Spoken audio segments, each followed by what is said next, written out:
Masuk ke segmen terakhir. Gimana? Apa yang lu mau ngomongin? Iya, tadi gue mau netizen nyambung kita? soal netizen tuh. Netizen Indonesia emang kejam ya.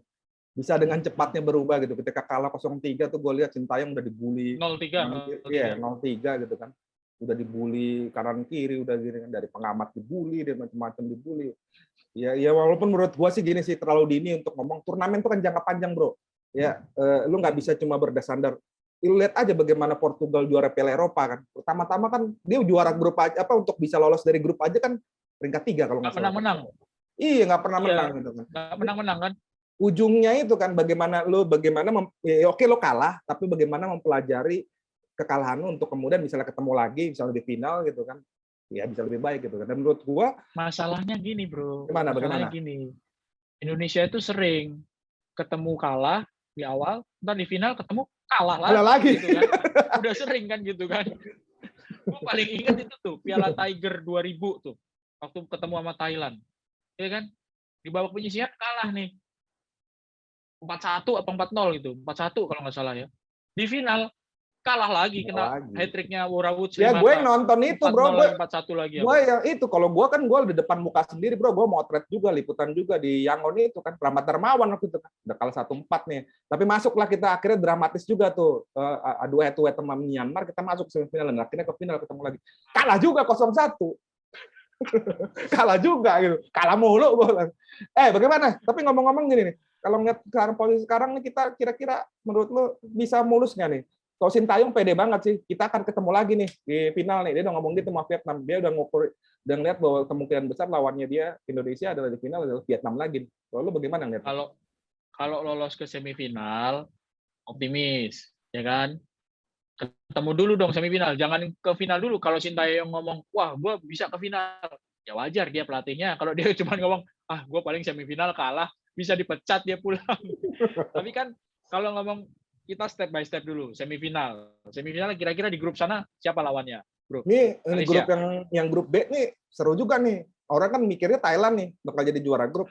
Ternyata Malaysia yang nggak digadang-gadang gitu. Udah jadi pemimpin klasmen nih. Dia menang lawan 2-1 lawan Thailand nih. Nah, dan berpeluang besar untuk kemudian ketemu kita nih, kalau dia jadi hitungan kita dengan sekarang nih, kemungkinan kita paling mentok di runner up kan. Mungkin ketemu Malaysia nih, bro.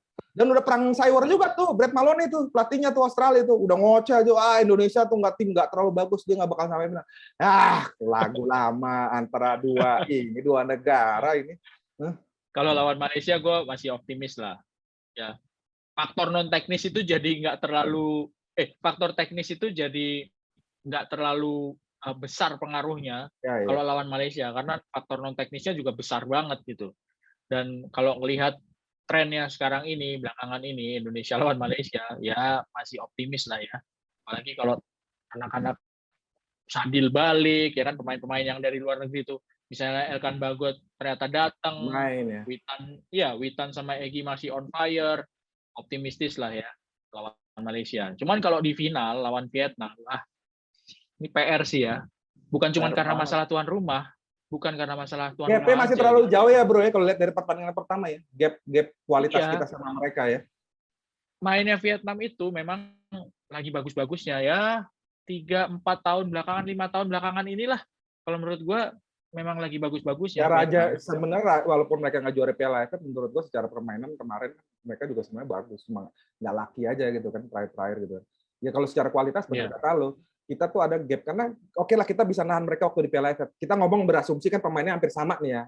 Vietnam pun sebenarnya juga banyak pemain Piala AFF yang dibawa ke sini. Cuma waktu itu 0-0 kan kita bermain bertahan. Kita nggak bisa mengkreasikan menyerang, dan kemarin ketika main di tuan rumahnya Vietnam makin menjadi-jadi lagi, dan rekor pertemuan kita belakangan juga nggak terlalu bagus sih lawan Vietnam, sering kalah. Dan kalau lo ingat juga SEA Games sebelumnya kan kita juga di final kalahnya juga lumayan remuk juga tuh kan. Ya lawan apa? Ya sama lawan Vietnam juga kita 2000, ya kan? Benar nggak? Yang Evan Dimas diangkut digotong tuh, disikat sama pemain Thailand. Sama pemain Vietnam. Sama Vietnam. Ya, habis itu pemain Vietnam IG-nya digeruduk sama netizen Indonesia. Iya itu. Ya, emang dimaki-maki. Pemain nomor 5 itu ya. Iya. Pemain nomor 5 dimaki-maki pakai bahasa Indonesia. Mana ngerti.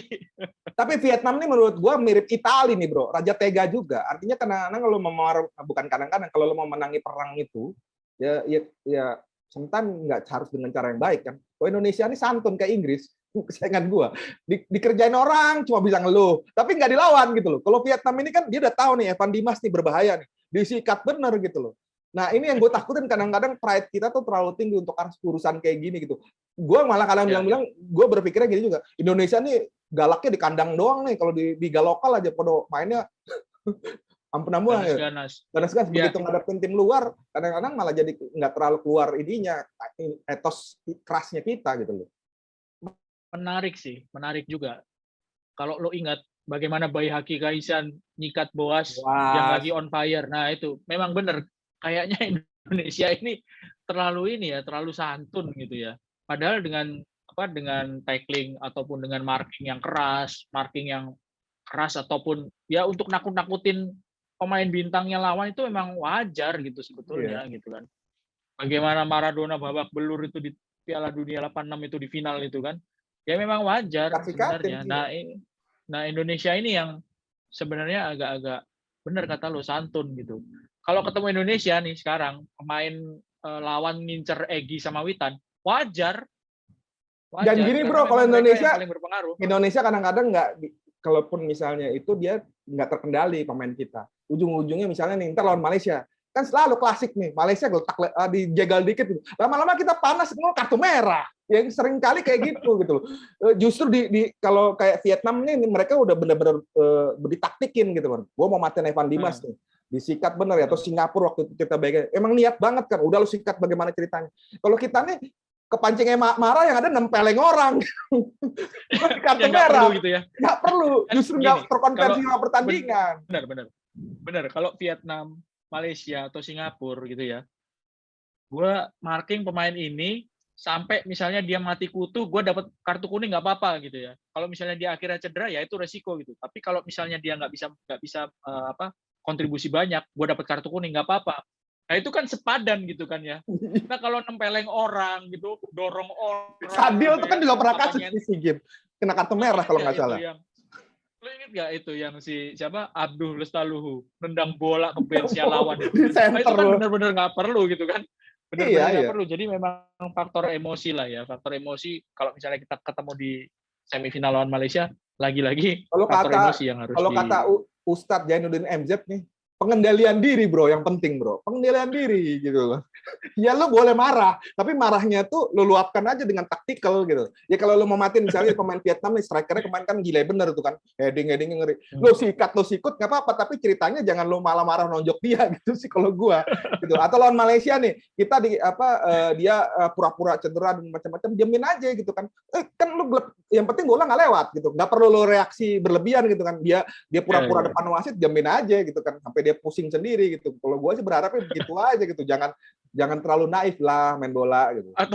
Ataupun kalau misalnya mau ganggu konsentrasi itu pakai omongan gitu. Pakai omongan yang jangan kenceng-kenceng ngomongnya gitu. Kalau pakai gerakan kan pasti ketahuan gitu kan. Kamera di mana-mana sekarang. Tapi ada pemain kita udah lumayan ada ketika main di luar negeri ada ngaruhnya juga loh, udah ada trik-trik luar negeri juga tuh. Kemarin tuh Witan kemarin gitu kan, ada gelandangnya Filipina diremes itu. Yang kena burungnya. Gue bilang kurang ajar nih pemain. Dia cengar-cengir aja. Nah itu maksud gue gitu loh. Habis salah cengar-cengir aja, yang gak usah kemudian langsung misalnya di kartu kuning kemudian lu marahin wasit. Yang lagi gini terus tangannya ke belakang itu kan. Remes. Gitu kan. Remes. Itu kayak Kurniawan kalau inget gue. Kurniawan kan dulu cerita legendarisnya begitu kan. Kurniawan dulu Julianto. Iya kan? memang. Iya kan? Kalau nggak diremes disentil bro. Lu bayangin. Itu memang harusnya striker memang gitu, ya kan?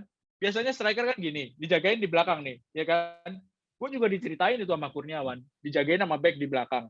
Kalau tangannya striker itu ke belakang, kan wasit nggak ngelihat, ya kan? Jadi begini nih tangannya nih, tuh dijagain dari belakang. Ya udah tinggal remes atau disentil gitu.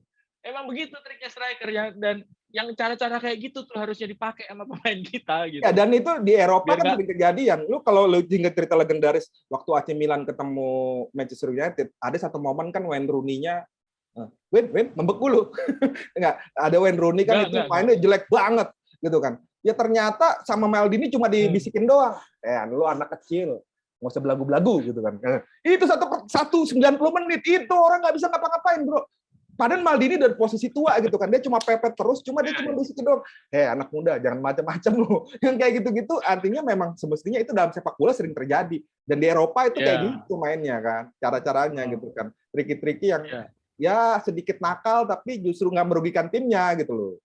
Betul. Itu di basket, di NBA kayak Michael Jordan. Sering ya kan? Itu Michael Jordan itu kan trash talk-nya itu yang omongan sampahnya Reggie Miller gitu. Itu kan Charles Barkley omongannya itu yang bikin. Iya lah. sampai dijulukin si mulut sampah itu kan si Reggie Miller. Dan itu menurut gue memang perlu sih dilakukan kalau misalnya udah mau main non teknis. Karena kalau omongan itu kan susah ditangkap gitu kan. Susah direkam, apalagi kalau bisik-bisik kayak Maldini itu kan. Onyong. Gitu aja kan nggak tahu. Walaupun tidak dibenarkan ya bro, ngomong tidak dibenarkan, tapi kan dua orang berbahasa berbeda nih, ketemu nih gitu, kan ngata-ngatain aja seenak dengkul. Walaupun nantinya ngata-ngatain juga jangan kurang ajar gitu kan, ada kejadian Matarazzi sama si ini kan juga akhirnya malah karena nyinggung ibunya gitu kan, jadi ngatain aja sesuka lo, tapi artinya juga jangan berlebihan, tapi artinya memang perlu kayak gitu, nakut-nakutin orang. Dan Indonesia kalau lo perhatiin selalu begitu ya. Contoh Andi, kita nggak usah jauh-jauh deh. Lu masih inget Piala AFF 2016? Kita kan Andik juga disikat juga di final leg pertama gitu kan. Dan kita diem aja. Kita diem aja. Artinya lawan tuh udah kayak gitu, bro. Mereka tuh memang sudah diskenariokan. Oh, ini pemain Indonesia yang berbahaya, ini. Dia orangnya temperamen. Dia udah ngukur kayak gitu. Sementara kita tuh kadang-kadang masih terjebak protes sama wasit, mukulin orang kalau udah kesel. Janganlah. Nggak usah lah. Lawan tuh makin ngocol dan makin kurang ajar gini. Oh, pemain Indonesia ini nih yang bisa disikat nih, dicederain. Enggak, mereka nggak akan marah kok. Kalaupun marah, mereka kena kartu merah, bukan kita. Kan gitu, kurang ajarnya pemain lawan kan. Gue bukan apa-apa ya. Gue kemarin ngerame kalau inget Asnawi sama Sintayong kan bilang lo. Tapi gue dalam satu sisi Indonesia memang perlu gitu kadang-kadang. Masih inget nggak yang waktu penalti gagal? Thank you. Ya, gue benar nggak pantas. Gue setuju, sepakat. Tapi sometimes di sepak bola tuh tim juara yang gue perhatiin, tim yang juara, bro. Mau Italia macam-macam, Italia, Portugal, selalu melakukan itu gitu, trik-trik yang artinya ada pemainnya yang kayak gitu ya. Ada pemain Ronaldo tuh kan bagaimana dia bikin waktu sama Wayne Rooney kartu merah, atau David Beckham bikin kartu merah sama si Diego Simeone. Padahal yang ngelakuin siapa yang dia cuma lepak-lepak gitu. Ya kayak gitulah sepak bola tuh artinya lu memerangi perang itu kan dengan cara nggak cuma terjebak sama taktik. Santun boleh, tapi santunnya bahwa lu tetap jaga sportivitas, tapi sayur kayak gitu menurut gua perlu. Ada remes-remes dikitnya boleh lah ya, kayak itu udah boleh lah. Kemarin gue bilang udah jarang gue lihat gitu. Wah, emang perlu kayak gitu, memang bikin orang kesel gitu kan kesel, dia ketawa doang loh bro. Pemain yang satu udah kesakitan, dia ketawa doang. Cengengesan, gue bilang kampretnya anak. Gue langsung inget mukanya Kurniawan, gue langsung Kurniawan tuh dulu kayak gitu kalau udah kesel sama back yang jagain dia tuh. Nggak diremes, disentil, udah itu aja. Iya, kita nggak perlu ngapain ya, diapain gitu. Pokoknya gitulah. Ya wes kalau gitu kita berharap supaya Indonesia paling nggak lolos dulu ke semifinal. Amin. Udah lolos semifinal, lolos ke final, dapat medali emas. Kita ngarep terus dari tahun 91 nggak dapat. 30 tahun bro. Itu komentator Vietnam dengan suara samar-samar gue dengarkan Indonesia waktu udah 30 tahun itu gue denger, gue bilang sensitif gue. Udah 30 tahun loh, kita udah nggak berasa udah 30 tahun, udah terlalu lama lah. Juara. Oke, ya udah kalau gitu. Sampai ketemu lagi di episode Time Show berikutnya. Jangan lupa untuk tetap kita jaga kesehatan, jaga prokes, karena kesehatan adalah yang paling penting buat kita. Jangan lupa kalau misalnya mau update berita olahraga di bola.com, bola.net, dan kanal Bola Liputan 6. Terima kasih sudah nyimak. Sampai ketemu lagi di waktu yang kita juga nggak tahu kapan lagi akan rekamannya. Ya, kalau masuk semifinal kita rekaman lah. Kalau semifinal lah. Ya, saya Edwin Fitriansyah dan Arya Yosya. Kita pamit, sampai ketemu. Assalamualaikum.